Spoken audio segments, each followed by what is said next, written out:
I would have to say she was the best athlete in the state for the last 2 years of high school, boy or girl. There was something called the presidential test. So I remember always competing with the boys or wanting to be better than the boys. I remember being called Beast. I don't know why it affected me so much, but it did. And then the boys making fun of having hairy blonde arms. She's never struggled with her weight, but she's always been tall. And so I think she always felt bigger.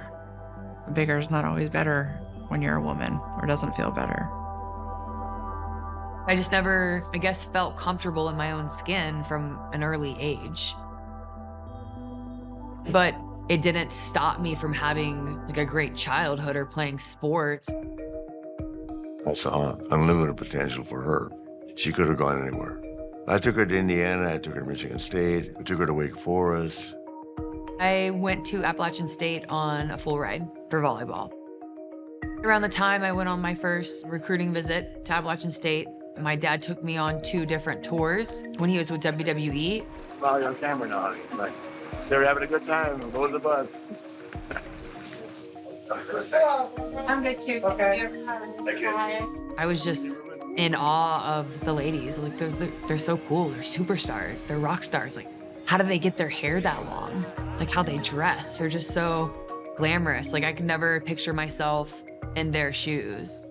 Oh, they get to travel the world and have fun? This is pretty cool. I remember getting home and I just remember my dad backing out of the driveway and was like, I'm not coming home. Even though I knew things weren't perfect in my mom and dad's marriage growing up, they still played the perfect part for Reed and I.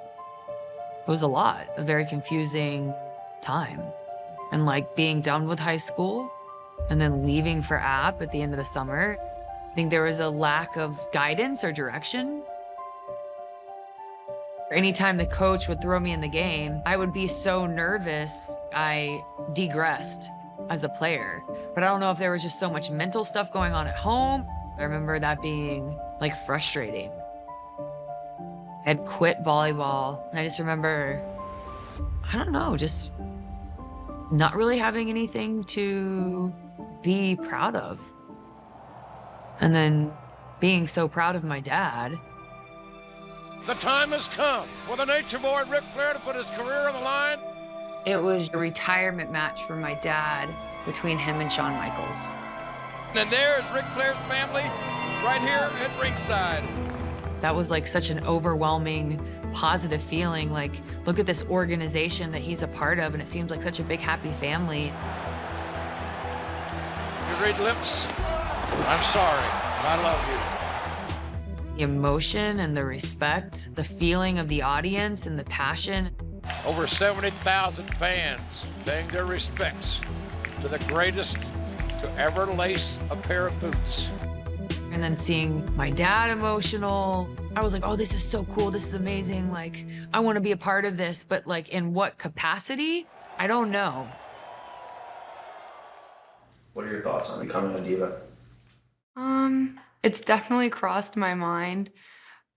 I would like to finish school first, and I hope the opportunity is still there when I'm done. I think it would be fun if I said, Dad, I want to try to take on a role somewhere in WWE. I think he would support me and be my biggest fan. I knew I had to graduate because that's what you do. You go to college and you graduate, right?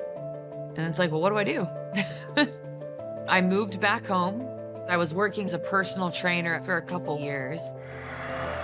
And then we went to Miami for the Four Horsemen Hall of Fame induction. It was I think the first time that me, Reed, and my dad had gone and done something in a really long time.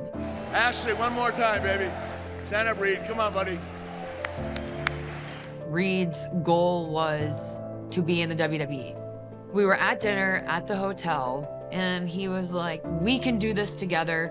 You've got to do this. So I was like, okay. I said, oh, God, please, no. Dad, I want to wrestle. I can do it. I know I can. That was it. And that was in April. In July, she was in Tampa.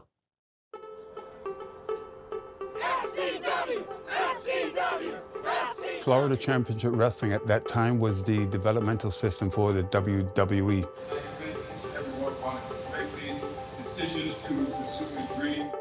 Triple H and Vince McMahon had their eyes on the new up-and-coming stars, so it was very important to make an impact there.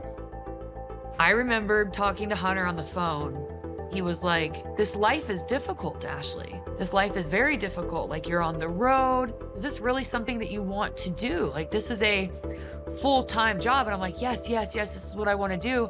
And I remember him being like, you're not going to get handouts because you're Ric Flair's kid. And I'm like, I'm not asking for handouts. I didn't say I wanted a handout. Why does this make me upset every time?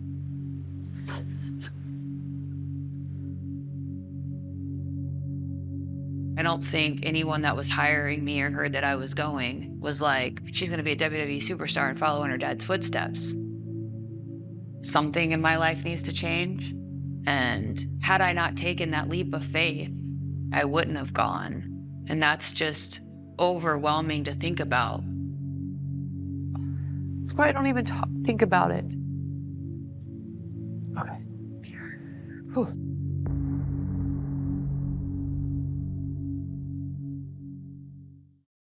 See, there's a price you pay for being a wrestler.